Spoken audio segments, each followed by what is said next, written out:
子健，你看看这个啊，这些都是你的电话号码呀。这明眼人一看就明白，3年前你就开始跟王玉来往了。这可是万海案发之前呢，怎么办？明天一上班，我就要把这份东西交给李仁俊。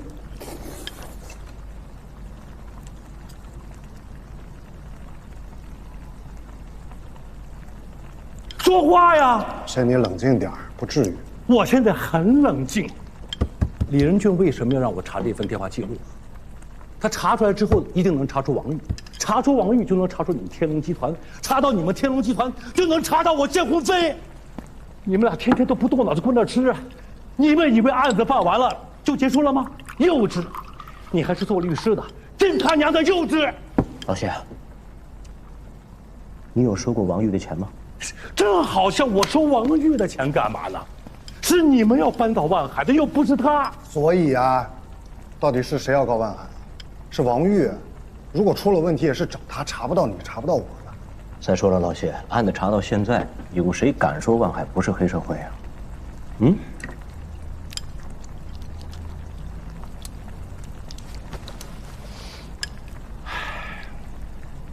行吧，行吧。我明天上班就把这份通话记录交给组织了。陈总，程律师啊，之前的咱们就不聊了。案子研判，我也算是完成你们交代给我的任务。这些呢，都是你们之前给我的。哦，这卡上的钱我一分都没动。老不相信这是干嘛？等我说完话。这是。咱们还都是朋友，好聚好散啊！以后呢，你们也别再来找我了，求求你，求求你！从今儿开始，咱们就装着谁也不认识。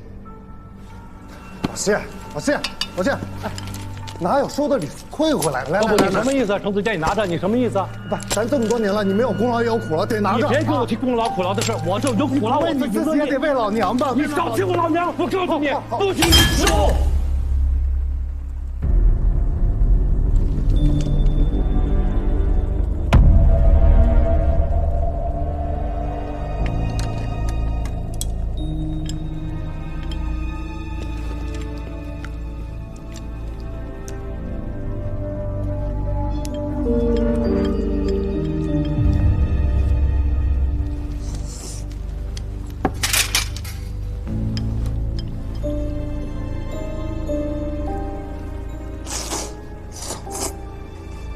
老谢，你这种遇事就躲的习惯不好啊，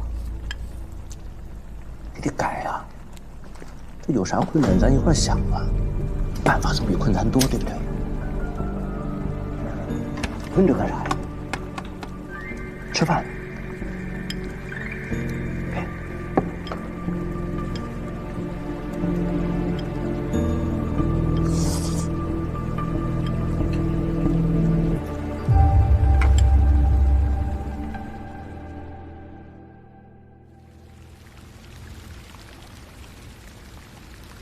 到了，这儿，你看，智能密码锁。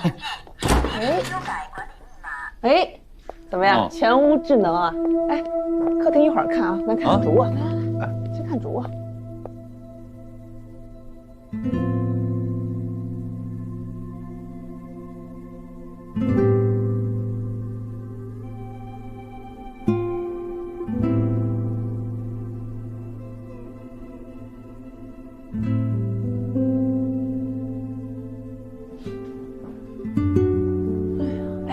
我最喜欢这个落地窗，你看采光多好呀，一点都不挡。这房子呢，它确实太大太好了。再说了，这房子也不是我们买的，是龙哥送给我们的员工福利。没花钱，在东平，除了你们，陈总也算是我的亲人。子健就是我的亲弟弟。啊，这要是咱周末下午，这个喝个下午茶，这阳光一照，多舒服呀！哎，你觉得哪还需要换？你跟我说说，我都记下来，一块儿给他换了。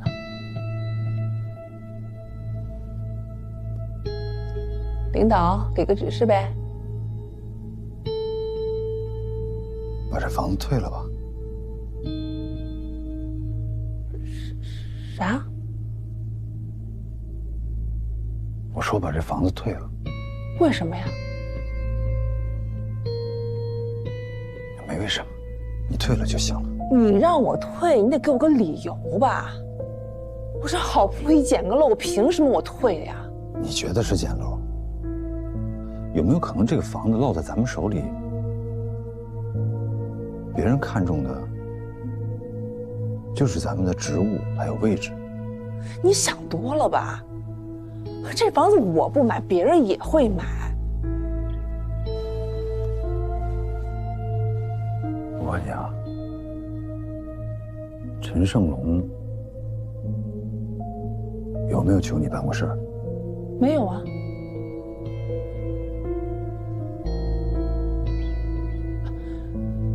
要说有事儿，那也是我求他办事儿。什么意思？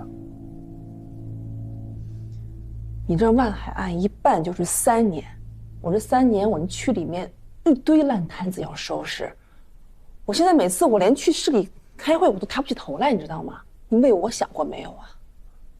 人家陈胜龙好不容易答应来我们开发区投资，那你说我俩是谁求谁，谁帮谁？哎，这是两码事儿，不能混为一谈。我现在就是担心你被人利用。我被谁利用啊？陈胜龙吗？陈胜龙有什么问题啊？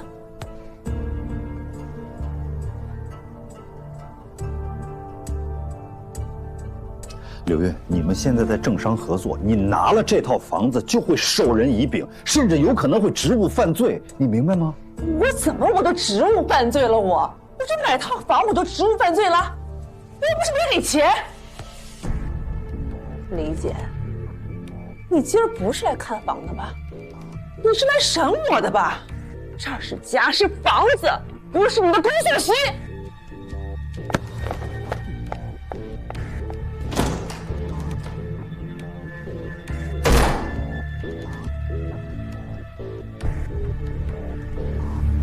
啊，你们俩一来呀，感觉这人气儿也旺了，这不一样了。那我们常来，老师。来，谢谢老师。这抹酱抹多了给你。哎，他就爱吃酱。是老师。老师，够了，就仨人够吃了。年轻轻的，多吃点儿。说起来啊，这烤肉啊，我和小龙这还有段故事呢，是不是啊？哎，当年那烤肉店还记得吧？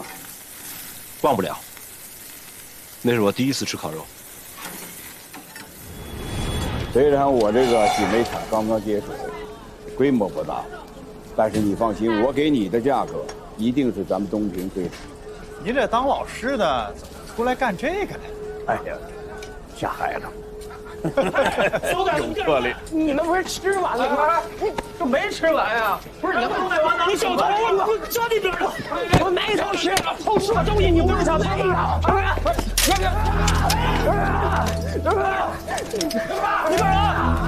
你干啥？你个骚蛋！我给你的吧！你把肉吐了，我要抢我吧！我给钱，来，我给钱，我给钱！干嘛的？我他老师。就这些了，多包涵啊！上个学期开学我就没见到你，你怎么不上学了呢？我爸死了，我妈跟人跑了。你呢？你现在干嘛呢？不，你住哪儿啊？你慢点吃，你别噎着，没人跟你抢。给我喝点。喝什么？喝酒。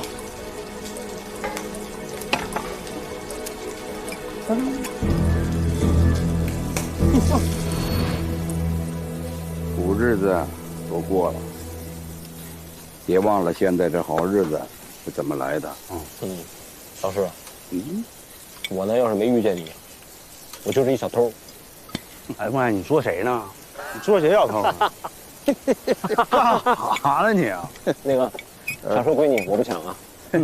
哎，大哥，你给老师跪下那样子，我到现在还记得。给老师跪下干啥去了？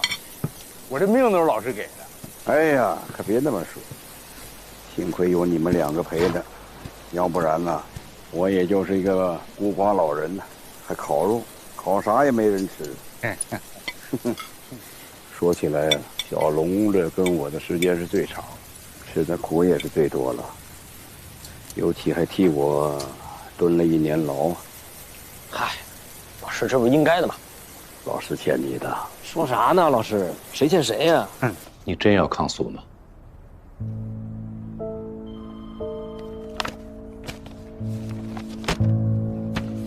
这些你看过吗？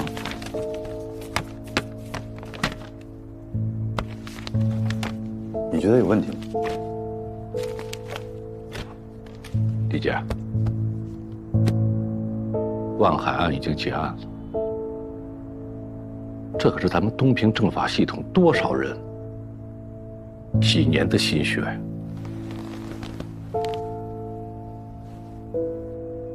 我当然知道。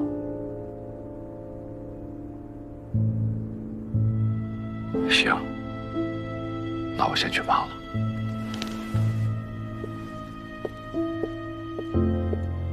老谢，你知道我为什么让你去办这事儿？我希望你还是那个我信任的人。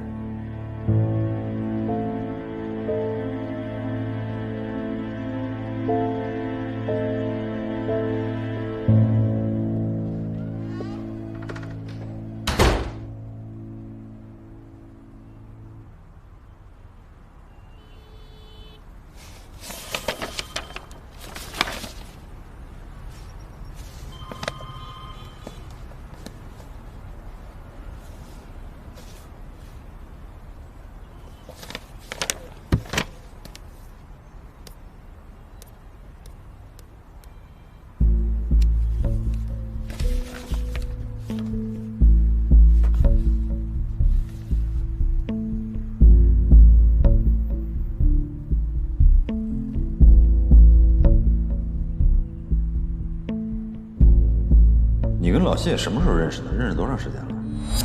得有挺多年的了。你要说我们俩怎么认识的，时间太久，记不清了。没想到你跟孙局这么熟哈，万海案你们配合的挺默契。我跟孙局配合的挺好，这么多年了，互相都非常信任。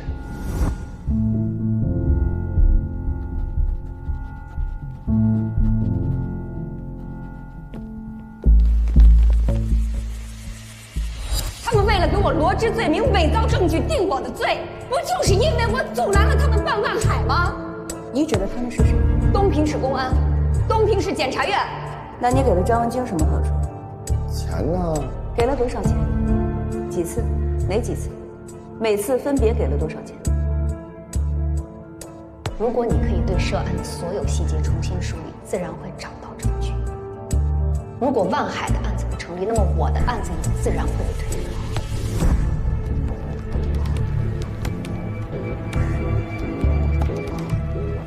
王玉举报万海根儿上是为什么？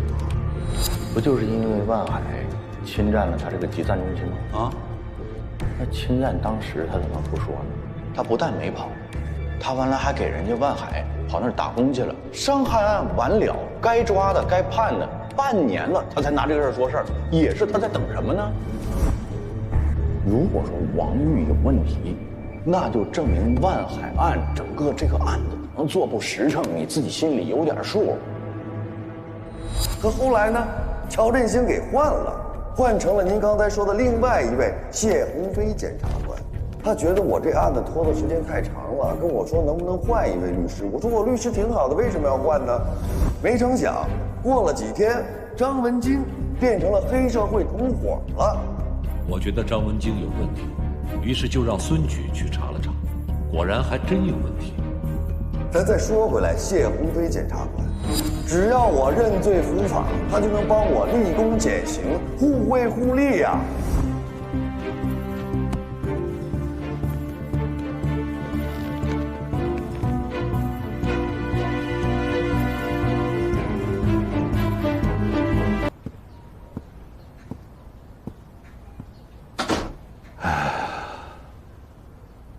洪亮，是吧？是。从海州过来的。是。指导组的。是。解散了。你们怎么知道我跟乔振兴通过电话？还是挺久以前的事儿了，给我上手段了。那就是对乔振兴上手段了。我呢，确实是说通过我们单位的领导，拿到了乔振兴生前，很久一段时间的这个通话记录，合规合法。你们指导组都解散了，还查这干啥呀？不是指导组的事儿。那你个人查这干啥呀？我就好奇，我这人比较八卦，行吧？出去！我这人不负责八卦。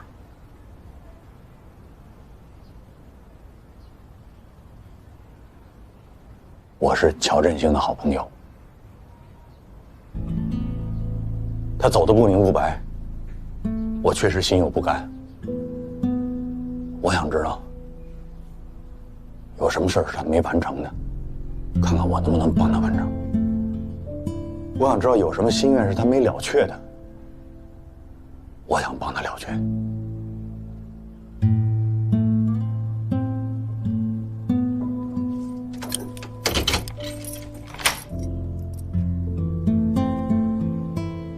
这扇门，乔主任也进来过。我们不仅通过话，还见过面，就在这儿。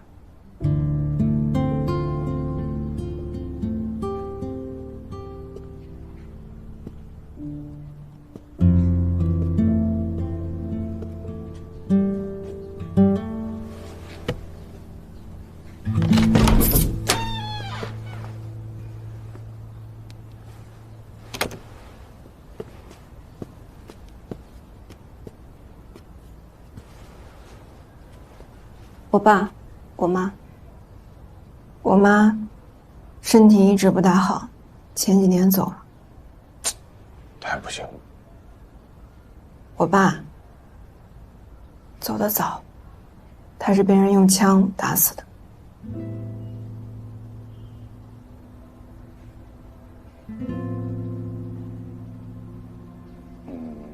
我方便问一下，从事什么职业的？会计。因为啥呀？当年有人来财务室抢钱吧？结果呢？人抓着了吗？没几天就抓着，主犯死刑，立即执行。我爸走的时候，我还小，那年我12岁。那得是10多年前，哪一年啊？那是13年前。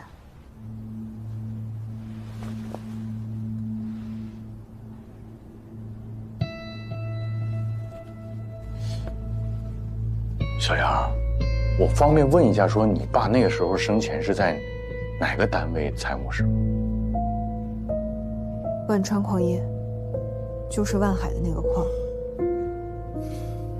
明白了，你爸是13年前万川矿业131枪击案被跳弹击伤，最后不幸逝世的那个杨会计。对。所以老乔到你家是来看你爸来了。还是他来问这个案，这个案子是铁案呐。乔振兴主任在这儿，他还跟你说啥了吗？那天，他就上了一炷香。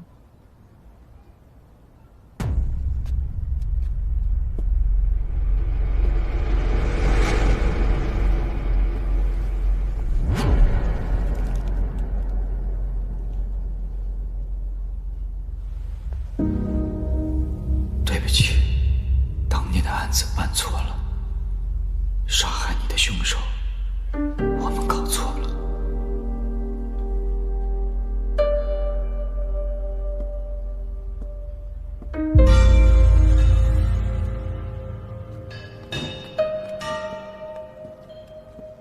乔主任，乔主任，你把话说全了。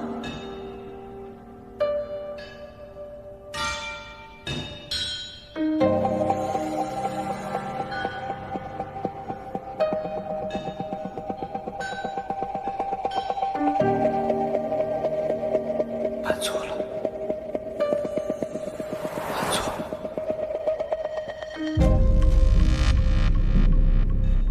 他专门给我打了个电话，让我不要把这件事情告诉任何人，尤其是秦风。他说他还会来找我的，后来就死了。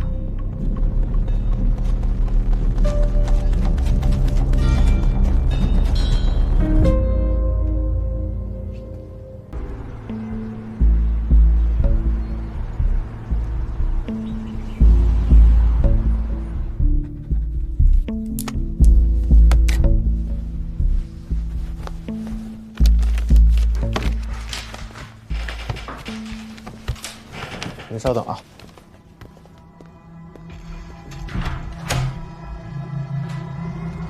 宣布一下啊，131枪击案，我们决定成立专案审查组，由谢鸿飞同志担任组长。你们仨是组员。注意啊，这是一起备受瞩目的枪击杀人案，交到你们手上，第一信任，第二是考验。这也是你们作为检察官相对独立经办的第一起专案，希望你们不要辜负组织对你们的信任。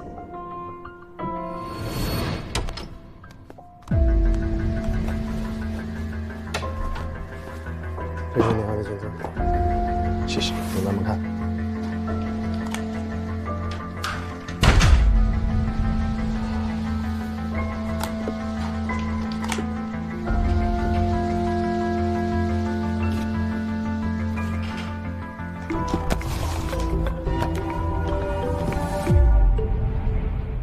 我爸，他是被人用枪打死的。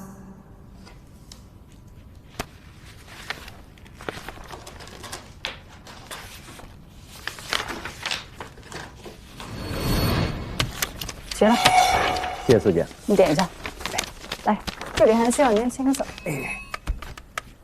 老杨，晚上喝点，我请。哟，我今天可不行啊！今天这矿工下矿下的晚，这会儿还得洗澡呢，我等着忙发工资呢。那等会儿你不就完了吗？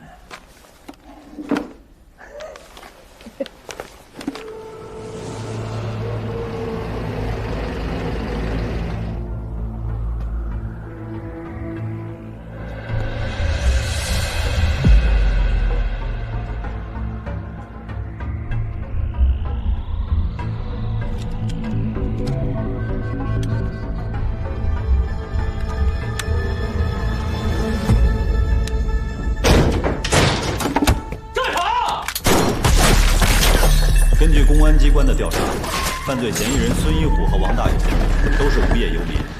13年前的1月31日晚，孙一虎伙同王大勇到万川矿业财务室进行抢劫，当场造成2人死亡，1人重伤，后因抢救无效死亡。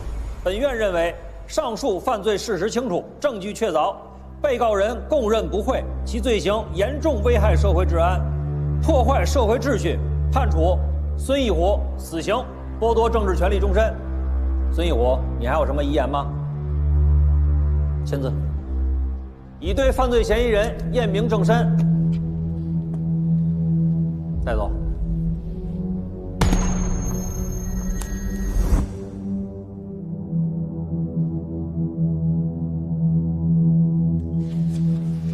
对不起，当年的案子办错了。孙一虎可能不是主犯。姓龚，他咋不姓母啊？自己的爹妈都不认，你去问他是不是姓孙。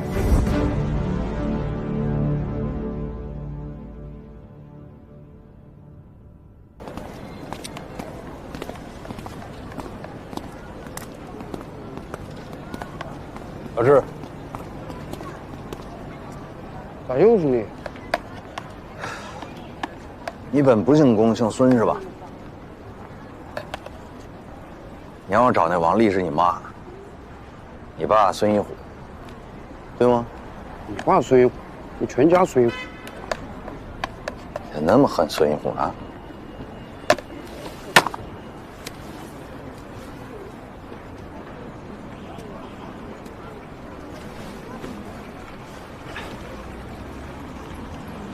老师告诉你说，孙一虎有可能不是杀人犯，也愿意承认自己姓孙吗？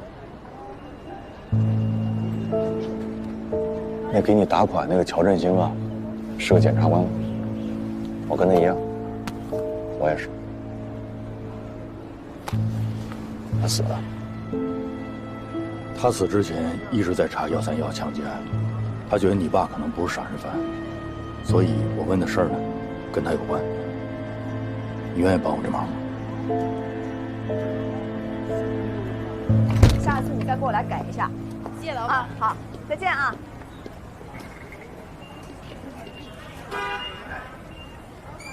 你干嘛来了？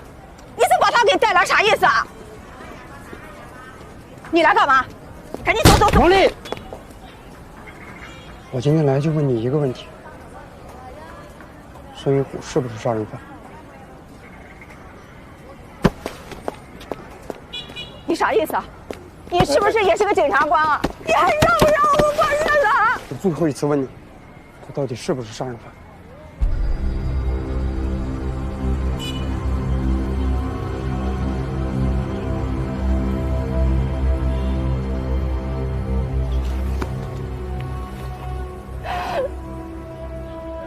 妈，对不起你，是妈的错。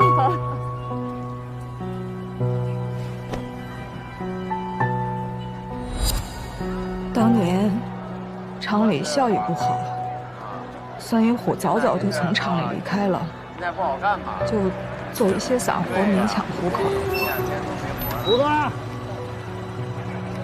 大友哥，你咋来了呀？跟我哥我吃饭去。走走走。哎，我东西咋办？别管了。孙玉虎有个发小叫王大友，经常来找他，两人在一起，整天游手好闲。最后一遍，最后一遍，赶紧的，赶紧的。哥，从小你就带着我玩呢，这以后有啥挣钱的活你就都带带我呗。干啥都行，干啥都行。杀人干不干？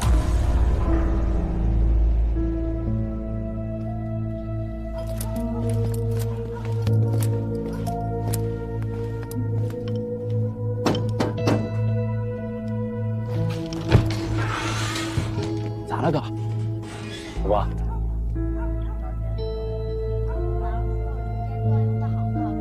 这么快？大虎啊，你想咋了呀？行，媳妇儿，我出去一趟。哎，你大晚上往哪跑啊？那一回，孙玉虎走了好几天才回来。他心里有我跟儿子。我给你打那么多次电话，为什么不接啊？你知不知道他很着急啊？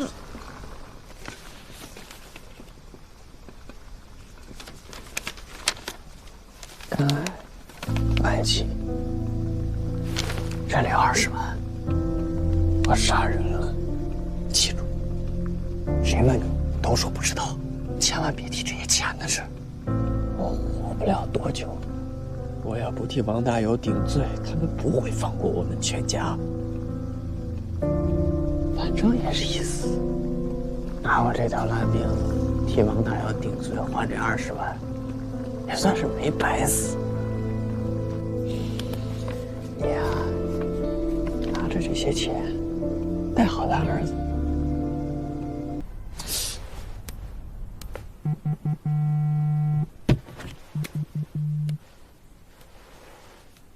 是举报信有进展了？对不起，马老师，也还没有。接着查。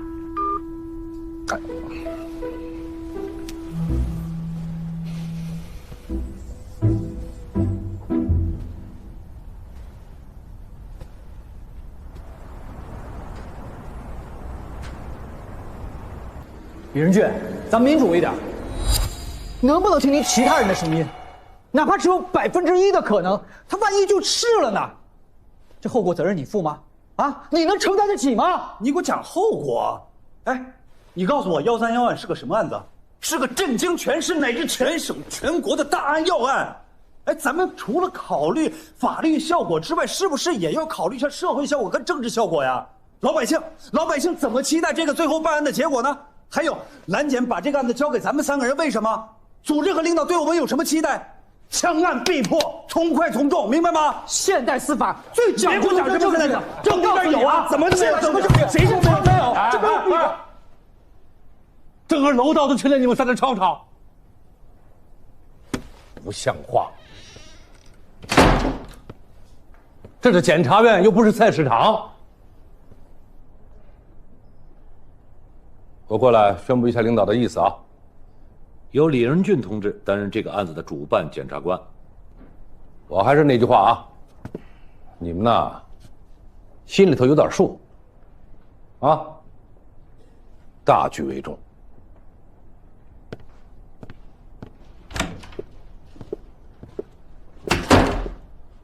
哎，你们俩要民主是不是？好，我们投票，好吧？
告诉你那个朋友，对这种问题一定要摆正姿态，还是要客观地面对案件。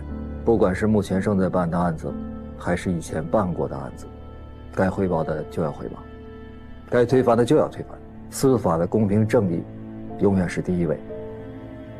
记住了，洪亮，比起一个错案带来的长久的社会影响和法律影响，个人犯错的责任其实是微不足道的。你在东平的假期进展的如何？非常充实，收获颇丰。行，挂了吧。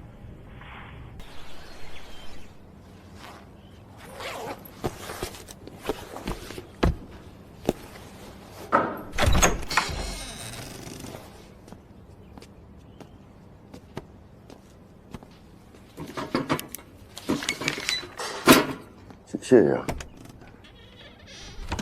万海，我是东平市人民检察院办公室主任郭文博。幸会。这位是呢，我们东平市人民检察院。认识。法庭上是他给我念的起诉书，那家伙那么老厚一摞子，辛苦您了哈。你说能让李大检察长给我当公诉人，你说我这是何德何能，三生有幸哈。二位今天咋到我这儿来了呢？是想看我改造的如何，还是回访啊？你说要不然人家能当上检察长呢，任劳任怨。万海，注意你的态度。是，报告领导，那个我在这里边积极配合改造，接受教育。我减刑的事儿是不是有眉目了？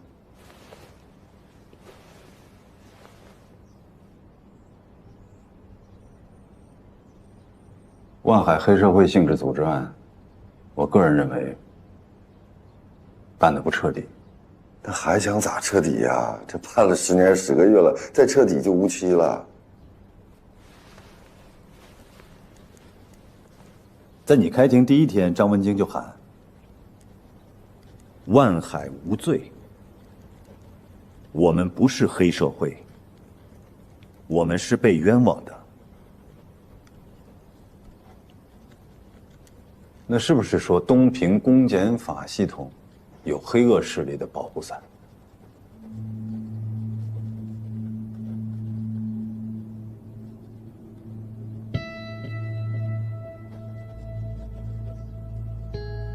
2年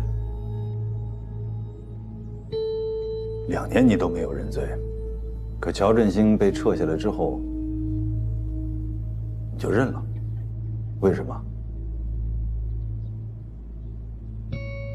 你是怎么看待谢鸿飞还有乔振兴这2位检察官的？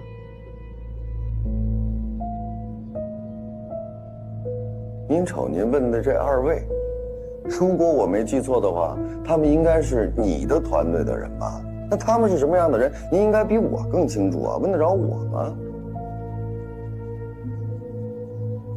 乔振兴是个什么样的人，我不妄加评判。但是我觉得这个人挺蠢的。如果说他是保护伞的话，能把自己保护死了，那也挺绝的。张文京，说句实话，是乔振兴检察官和张文京替我讨了2年的公道。一开始我是相信司法的公平正义的，所以我才扛了2年呢。可后来呢，乔振兴给换了。换成了您刚才说的另外一位谢鸿飞检察官，他觉得我这案子拖的时间太长了，跟我说能不能换一位律师。我说我律师挺好的，为什么要换呢？他没搭理我。没成想，过了几天，张文金，也就是我的律师，变成了黑社会同伙了。再没过几天，乔振兴死了，震撼啊！李检察长，不得不服啊。咱再说回来，谢鸿飞检察官，人家也算是苦口婆心了吧，跟我讲法律、讲公平、讲正义。我想讲的是啥呀？后来搞明白了，交换吗？只要我认罪伏法，他就能帮我立功减刑，互惠互利呀。这就是你们口口声声说的司法的公平正义。为什么？上次不是说了吗？我要复盘。复盘？那为什么要查王玉呢？如果调取他4年的通话记录，这可是要被记录在案的呀。你走程序，我批。李健，什么理由呢？案子都判了呀。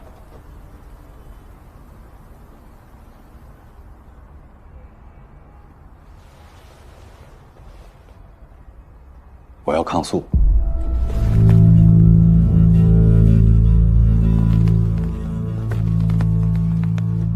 我掌握了一部分证据。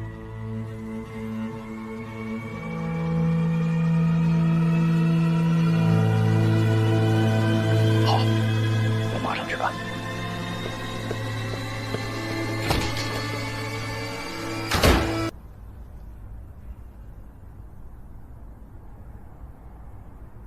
你干他干什么？你干我！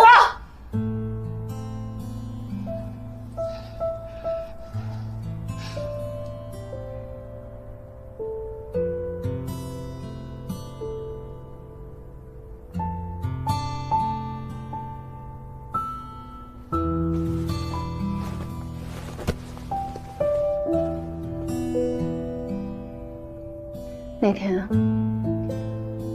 我带着我们家孩子去永清河给老乔烧纸，我发现山也青了，树也绿了，冰也化了，雪也没了。可谁还记得我们家老乔是在永清河里边捞出来的？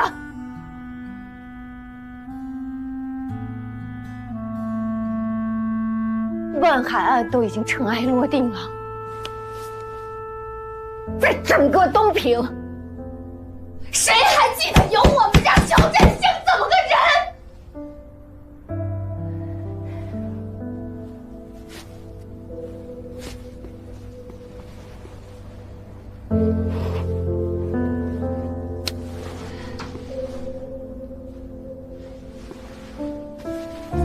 你要说没人记得，那他还有影响，就是他们认为我们2个就是贪官的家属，我们就得背着骂名躲躲藏藏一辈子。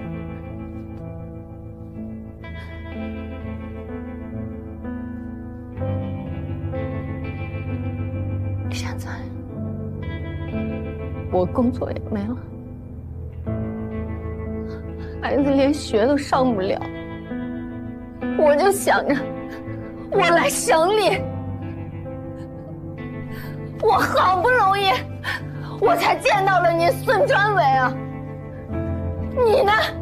你说需要时间，你说让我等，我等到什么时候？我还要等多久啊？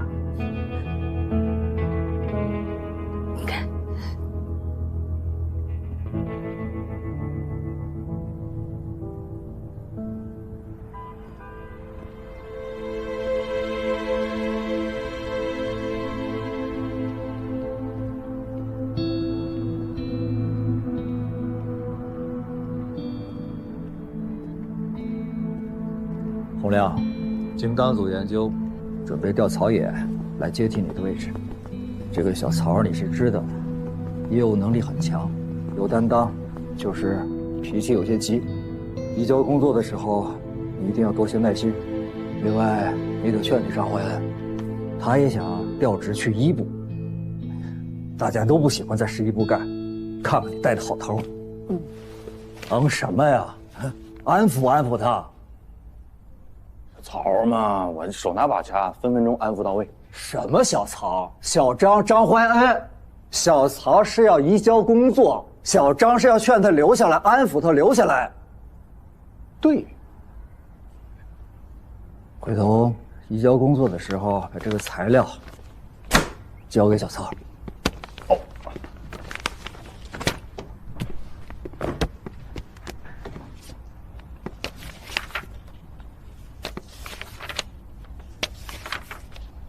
多长时间？什么多长时间？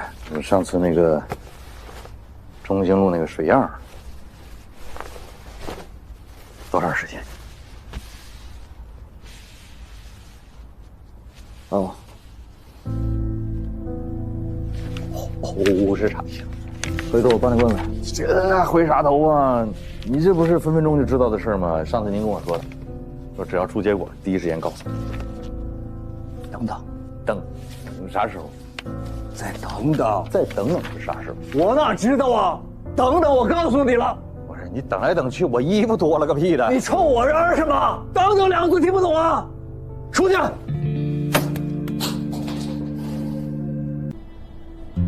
我最近就发现啊，就是我们单位有一些这个极个别的领导同志，在快这个问题上做的不是那么的到位，有点磨磨唧唧，甚至说耽误工作。胡亮，你说谁磨叽呢？我说极个别领导同志，请不要敏感了。你比方说啊，说这个我在中兴路采的那个水样报告我交了，等这么长时间了，那结果呢？你再比如说啊，乔振兴同志生前留下那个 U 盘，哎，我也交了，也等这么长时间，那结果呢？你再比方说啊，说烧尸工雷广发跑了，说让我相信东平公安，东平公安也查了一段日子呢，那结果呢？乔振兴同志家属周梅这两天来了，人家来问结果呢，结果说他让人等等。哎，你跟死者家属，你跟人说等等，有这么说话的吗？有这么当领导干部的吗？你不用敏感了，就说的是你。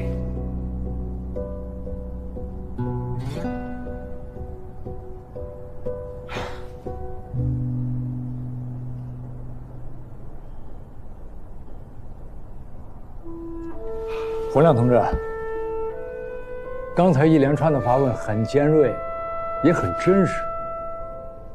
你刚才提到了水样是吧？好，水样在这儿。你是一个即将离职的检察官，我可以给你看。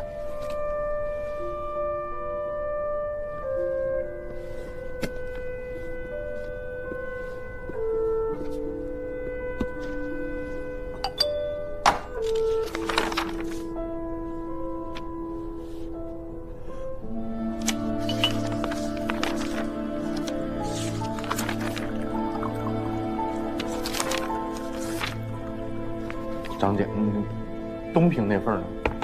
在东平市公安局啊。我没对比，我看他干啥呀？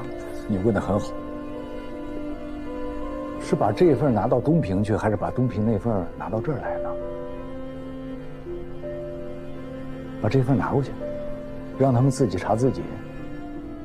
把那份拿过来，那就是省院对市院极其的不信任。你是一个老检察官了，对吧？你觉着应该怎么办？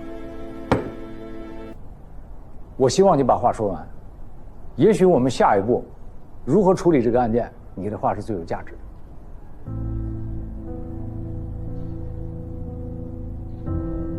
好，张姐，那接下来我说这些话呢，如果您不打断，我就自动默认您同意了。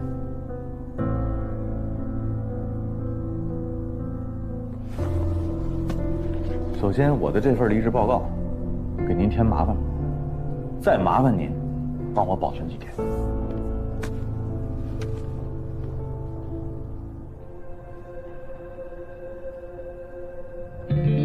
第二，孙专委，请你给我提供一份打好包的半年之内的乔振兴同志生前的银行流水和通话记录，明天早上之前必须给到我。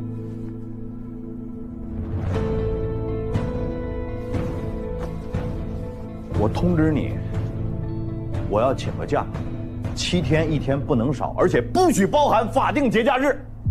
你要去哪儿？不要问我到哪里去，也不要管我，管好你自己。麻烦你亲自给周梅同志打个电话。你不管老乔，将来咱怎么给人定性，咱不能让人家属寒了心。你跟人说等等算怎么回事？你就跟人说老乔的事情，我们没放弃，说出来这话能死啊！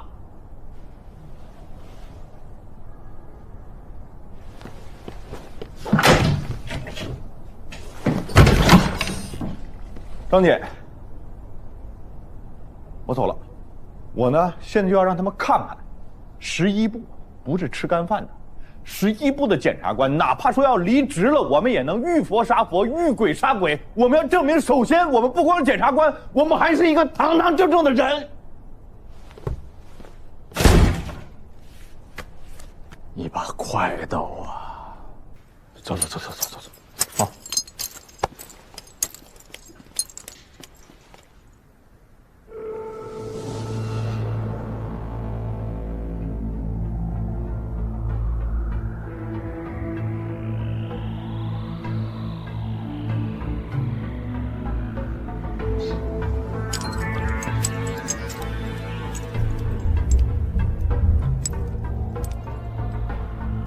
咋了？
真的活不下去了，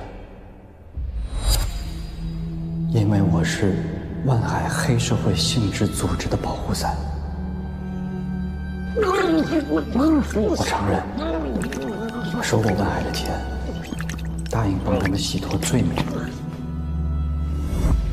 我对不起党，我对不起国家对我的培养。我走到今天，都是我自己的问题。犯下的错，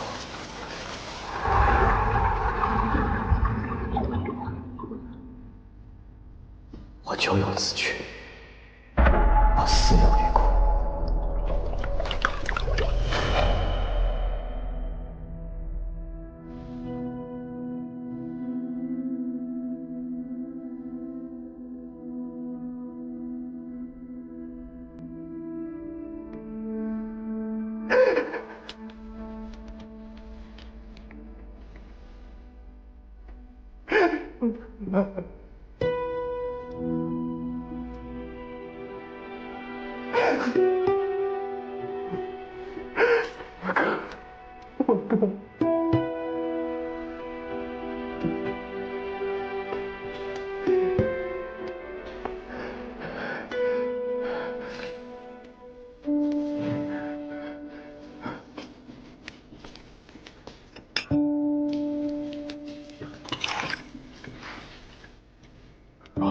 如果这水跟我哥肺里的是一样的，是不是说明他们证明作假？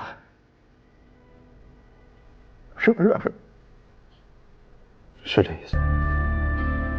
如果说今天晚上我们送去的这个水样，和之前他们给老乔测的水库这个样完全一致，组长啊，我就整不明白了。说老乔这个第一案发现场到底是哪儿？这不光是案发现场的事儿，这说明上次送的水样有人从中作假。这话领导可是你说的。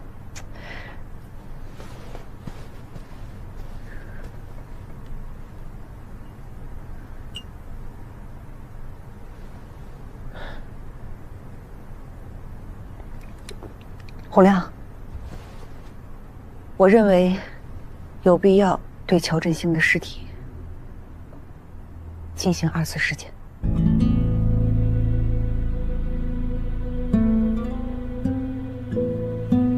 说话呀！可是有一个小问题啊，组长，就是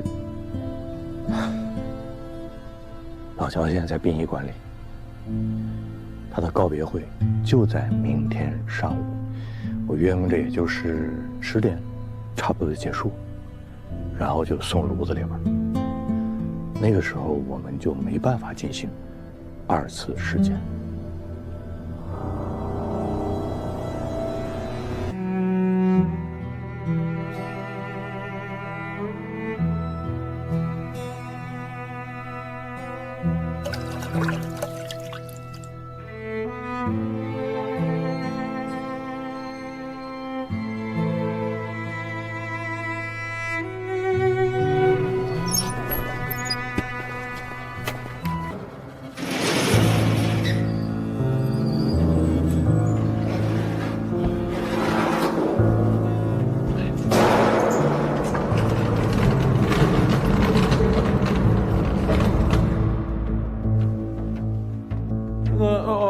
还有2个火化的 A56、A62，哦，对吧？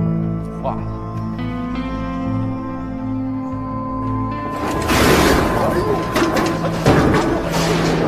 你推个车推不明白，是吧？推那个就别毛毛躁躁的了。慢点，慢点。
林杰爱，实在是对不起。这件事情我们已经报警了，警察一会儿就到。那2名工作人员已经被控制住了，您放心，我们殡仪馆一定会给家属一个满意的交代。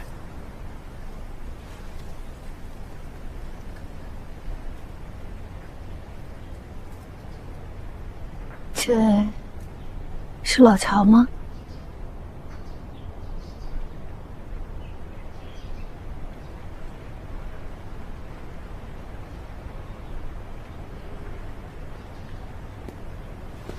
你别动。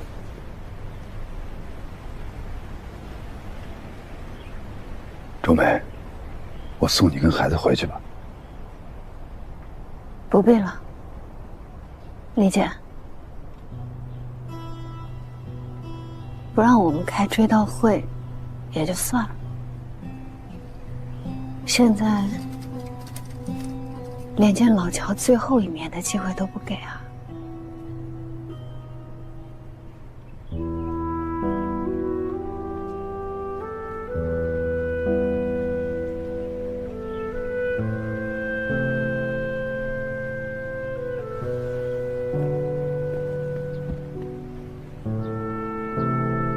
走吧，老乔，咱们回家。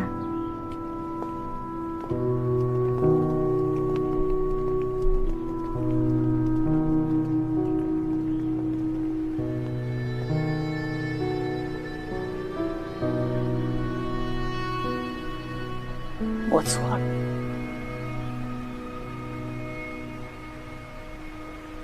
我真的错了吗？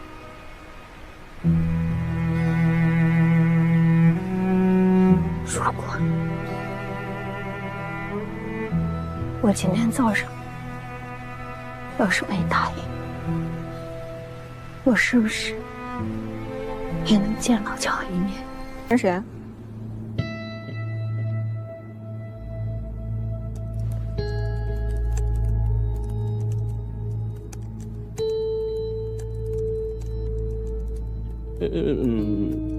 星子，我一兄弟。找你什么事儿？给你送的什么？是不是钱？他给打牌欠我钱，他说这凑齐了，这给我来还上。先给你200，帮我捎个人。赶紧回去上班，时间来不及了。放心，我会烧成灰。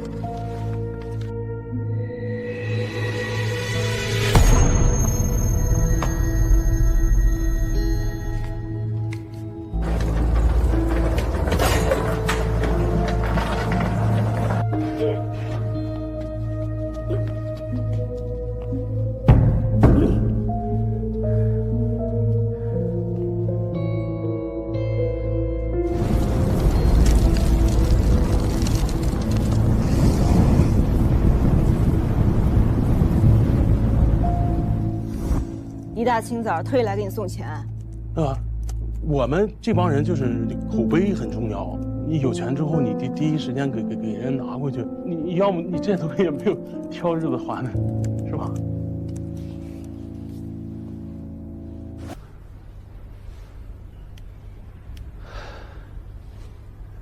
对不起。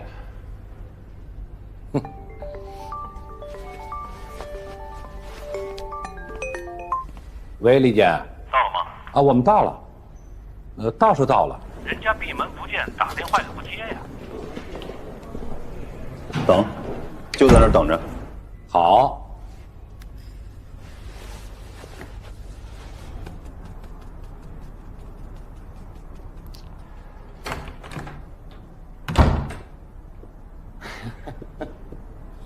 没打招呼就来了，有事儿啊？啊，老乔啊，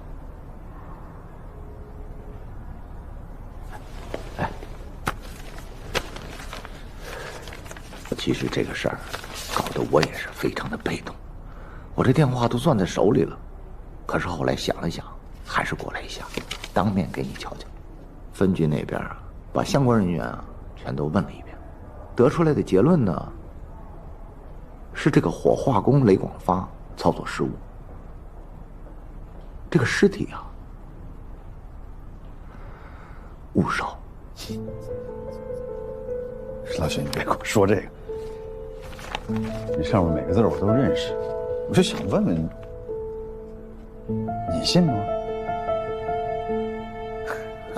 哎，你说这火葬场每年误烧几个人，他怎么就能轮到乔振兴呢？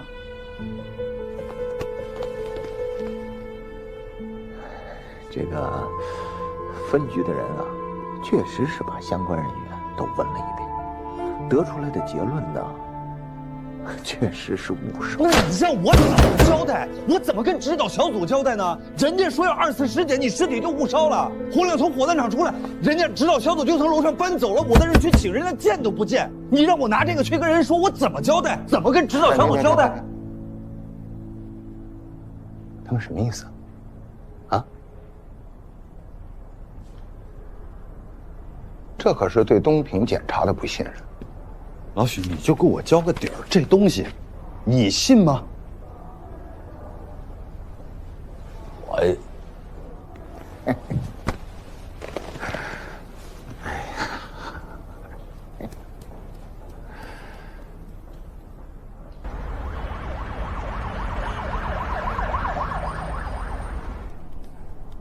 这得多不信任你们，人家才搬走的。弄出事儿来了，让我来刷脸来了。我这脸皮也是够厚的，怎么把关系处成这样？尸体误烧这事一出，就算浑身是嘴也说不清楚了。还想说清？就是跳进黄河也洗不清啊！你不想想，人家省院为什么要进行2次尸检？这倒好，要拉尸体了，哎，又来了个误烧，你说，我都不知道该说什么了。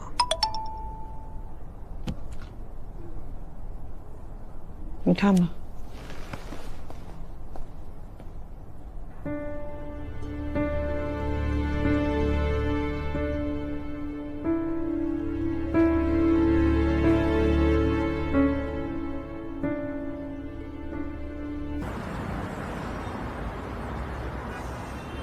你解释解释，李健，我也是刚拿到这个结果，我就马上让公安司法鉴定中心给看看，现在还没给答复。谢主任，你们当时跟我说的时候是怎么说的？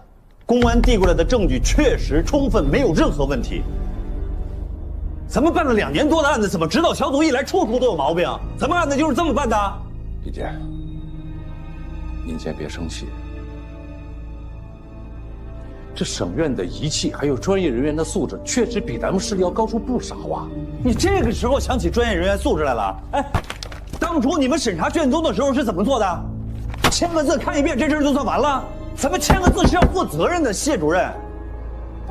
李健，你也说的对。其实呢，张文京几个无关紧要的签名有出入，他证明不了什么。最关键的是集散中心的转让合同，省院技术中心已经下来鉴定，不是伪造，是真的。还有口供可以证明，他教唆证人做伪证，替万海开脱罪行，还有王玉等人指证他，这些足以证明张文京他就是万海的左膀右臂啊！真真假假掺和在一起，真的也会被质疑是假的。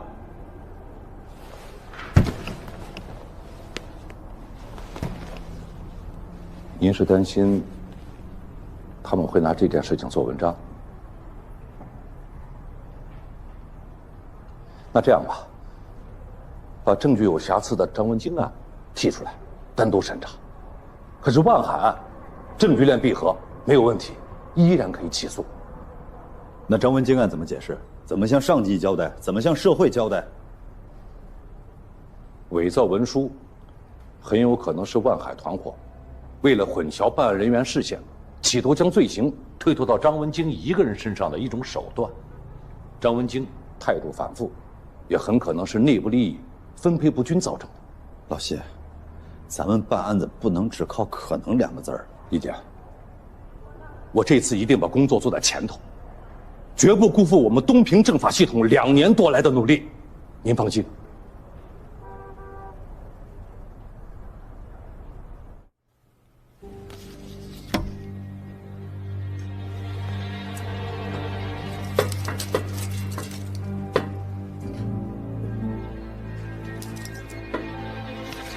我上次跟你说的很清楚，是指导组自己查出来的，跟我没有关系。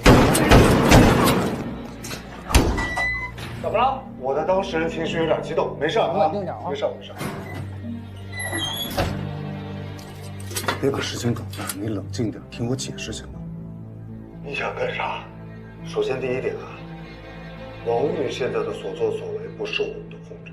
第二点，你儿子大白天跑到人家办公室抢公章，还威胁人家，你跑到这儿就跟我说这个呀？你赶紧去救他！你弟弟万红也来找我，让我去对王玉说说好话。你说我该不该去啊？赶紧去。咱们俩相处也挺久的了，我自认为是了解你的，你应该了解我吧？我明白了，我是黑社会，永远是。我现在就去。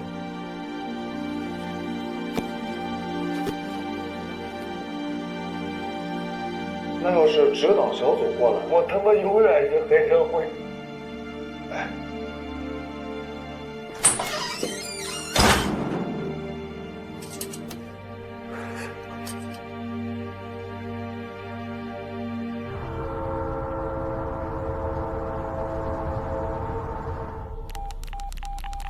哎呀，说子健，你还真给这万家人当律师？怎么当成保姆了呢？那屁大点事儿也得麻烦你啊！啊！王总，出气，出完气就把人给放了，别惹事儿。你说他就一个孩子了，有人吗？来了。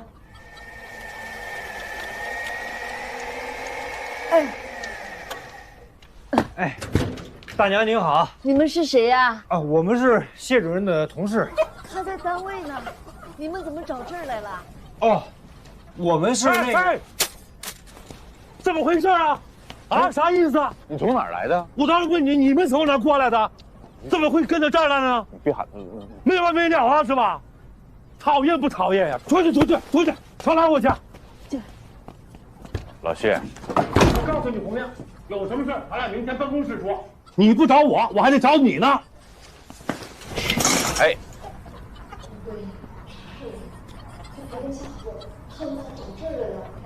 别激动啊，没啥事啊，还挺好。可也没事。大娘好啊，来都来了，咱是不是聊聊？我跟你有什么好聊的？稍等时，哎，好好说。你没事，老太太，没事。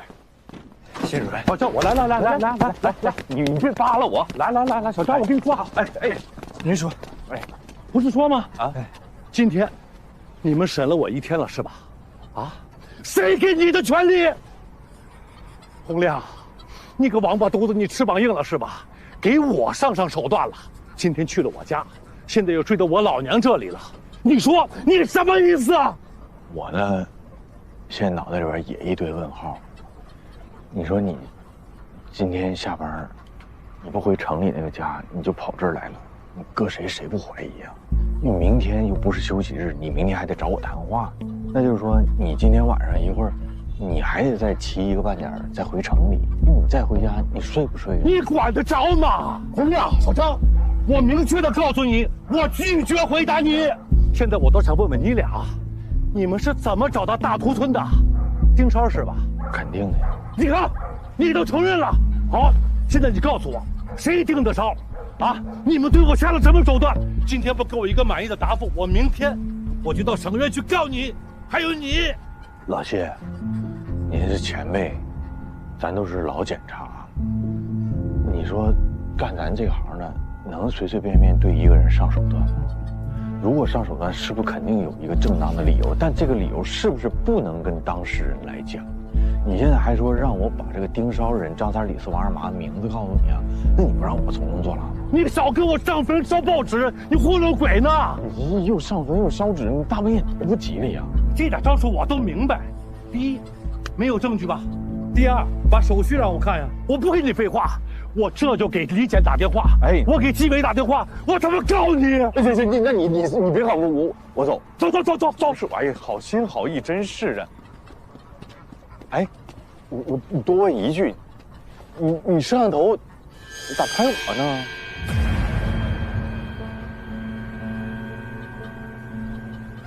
他不应该拍你老娘那个方向吗？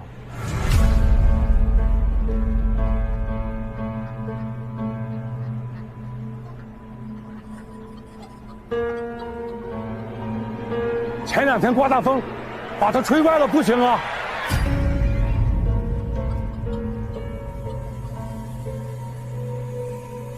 行啊，小张，你腿脚好，你上去给老谢正过来吧。我正啥呀？那明显就是冲着这门拍的。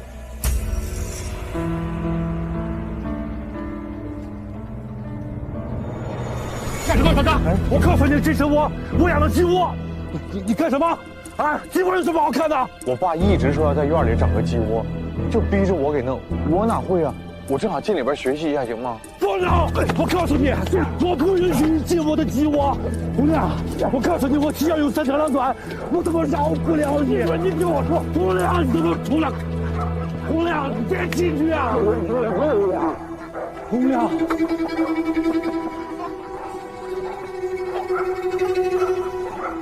红亮，鸡窝他妈有什么看的呀？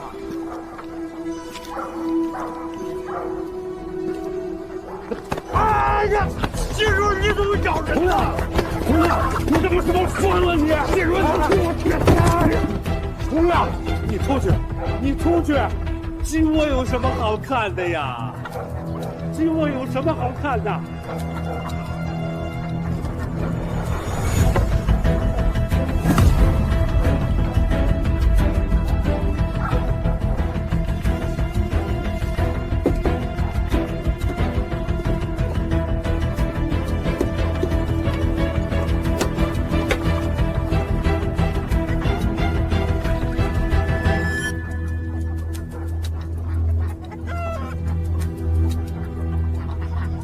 谢鸿飞，我们代表省院第11部对你涉嫌徇私枉法的线索进行处查，请配合。赖书记，您觉得这个会影响上面对整个万海案的态度吗？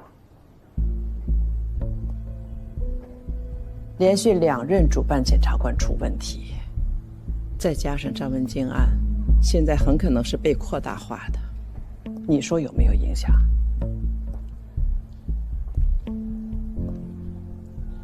退一万步讲，就算张文京是被诬陷的，我想，也很可能是谢鸿飞个人原因。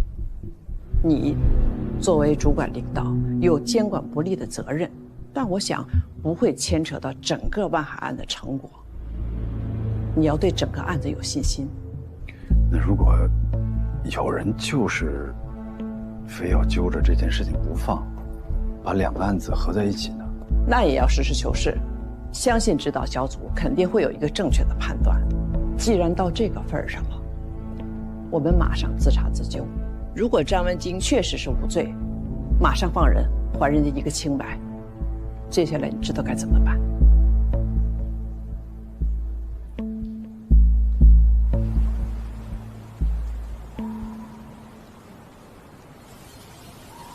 今天来呢，就是想告诉你，你儿子已经被你弟弟接走了。没事儿，谢谢。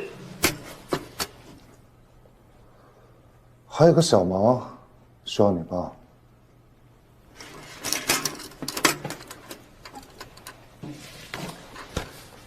如果指导组再来找你，你就说你为了减轻罪行，把你的一些罪名推给了张文京，诬陷了他。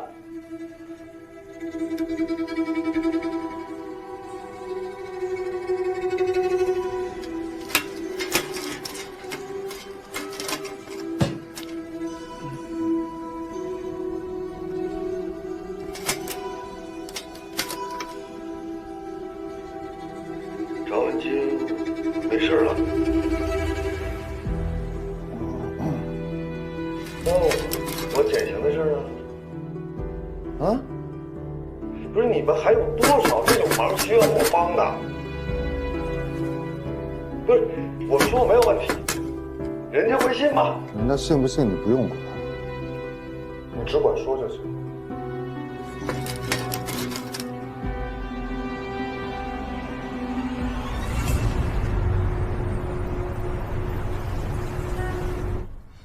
张姐，我是郑亚萍。领导好，我是洪亮。啊，你说。我们代表指导小组向您做一次阶段性的工作汇报。目前，张文京案、乔振兴案以及万海案都存在大量的疑点。根据最近东平发生的事件，还有我们查到的线索，我们有了一些不成形的想法。继续。目前我们主要的侦查结果涉及案件的主办人谢鸿飞存在着徇私枉法的嫌疑，指控万海涉黑的证人存在作伪证的嫌疑，同时张文京涉黑存在被扩大化的嫌疑。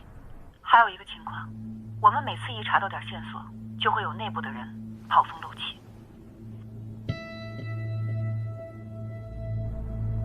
所以这些问题查清之前，我们建议申请法院延期审理万海黑社会性质组织案。张姐，给我们些时间，彻查万海案以及相关案件。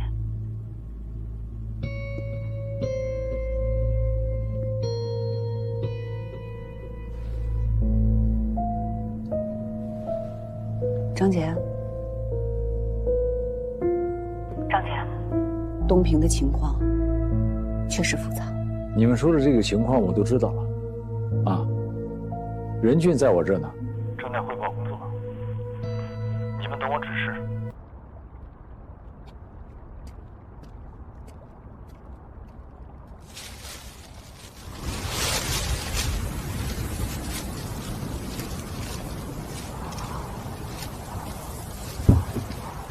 是回家吧？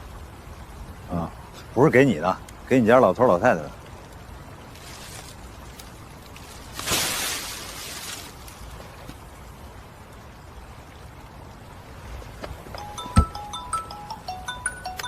哦，能响啊？我以为把我拉黑了呢。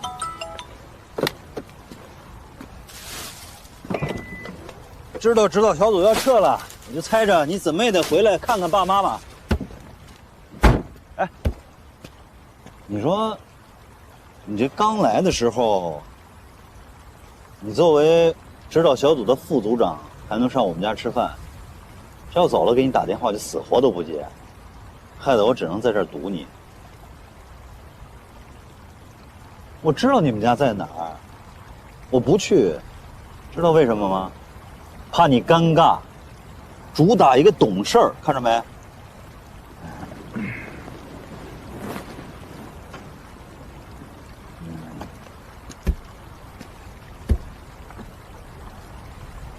来呢，其实就是想跟你聊聊，知道小组要走，知道你心里难受。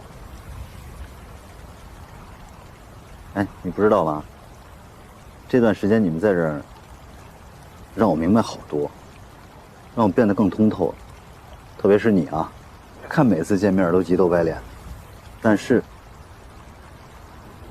你让我更清楚了自己的目标还有理想。我不管你怎么想啊，反正我更坚定，所以我得谢谢你，由衷的想谢谢你。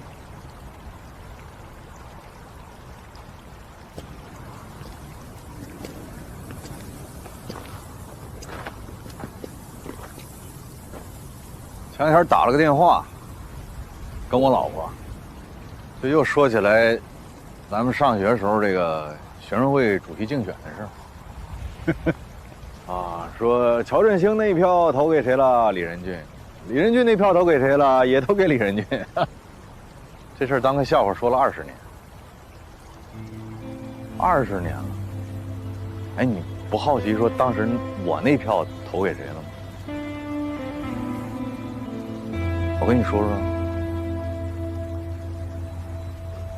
我不好奇，你那票投给谁对我来说不重要，重要的是我当上了学生会主席，学生会的工作更有起色了，就跟现在一样。你怎么看我，对我来说也不重要。重要的是，很快，代理2个字就拿掉了，我就正式成为东平市检察院的检察长，更好地维护公平正义，更好地维护法治统一。这句话，不只是检察官的誓词，更是我的理想。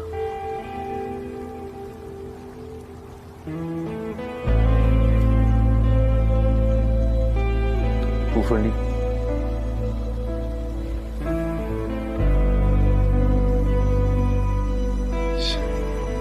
跟你说这些也真没用。一路平安。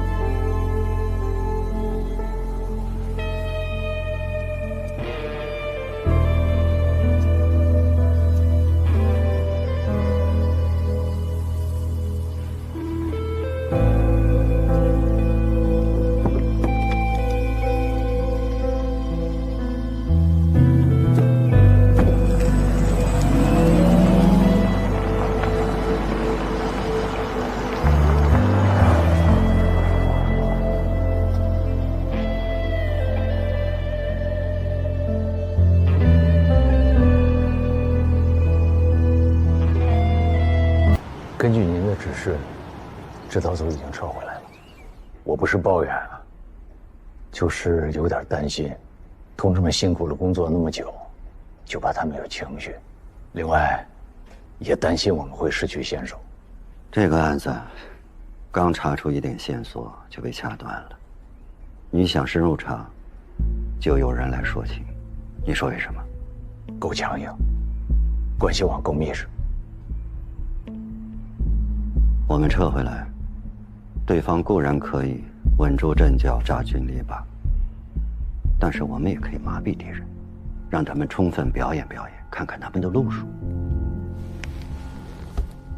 我喜欢打羽毛球，现在最流行的战术就是打四方球，就是把球打到对方场地的4个角，充分地调动对手前后左右的奔忙，在他疲于奔命的时候，找准机会，一拍打死他。这个战术好。中这么要求，办案子既要拔钉子，又要打散破网。只有把讲关系、讲人情这个烂根切除，才能够搞好法治建设。回去啊，跟同志们好好说说，眼光要长远一些，目标要放大一些。下次打就练果断。明白。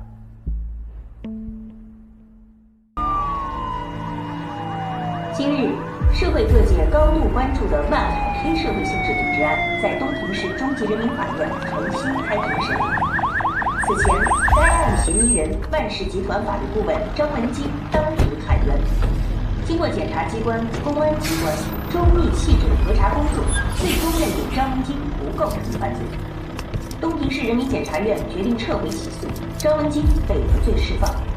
这一重大反转，体现了我市政法机关严格、认真、负责的司法态度，也体现了坚持实事求是，坚持对法律负责、对人民负责。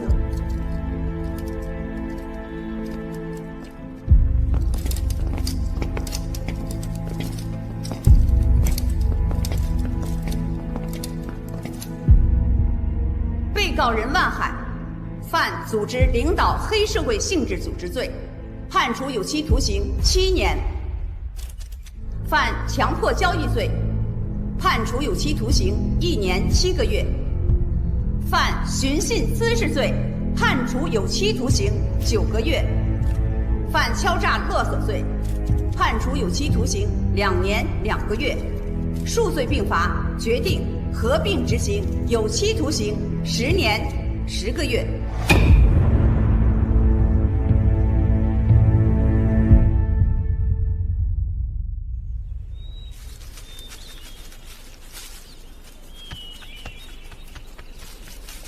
李姐您好，今天万海案公开宣判了，这是东平市扫黑除恶取得的重大成果。您能跟我们电视机前的观众朋友们分享一下您的工作思路和感想吗？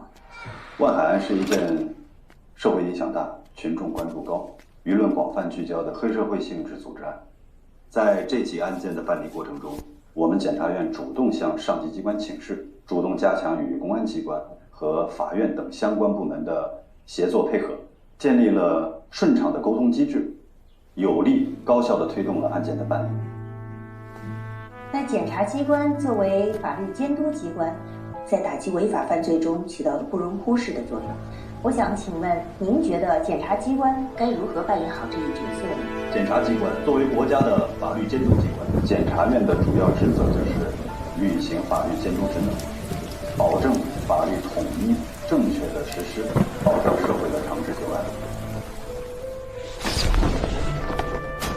我们会继续保持对黑恶犯罪的高压态势，我们会不断地提高自身的业务能力，更好地巩固专项斗争成果，提升东平人民的获得感、幸福感和安全感。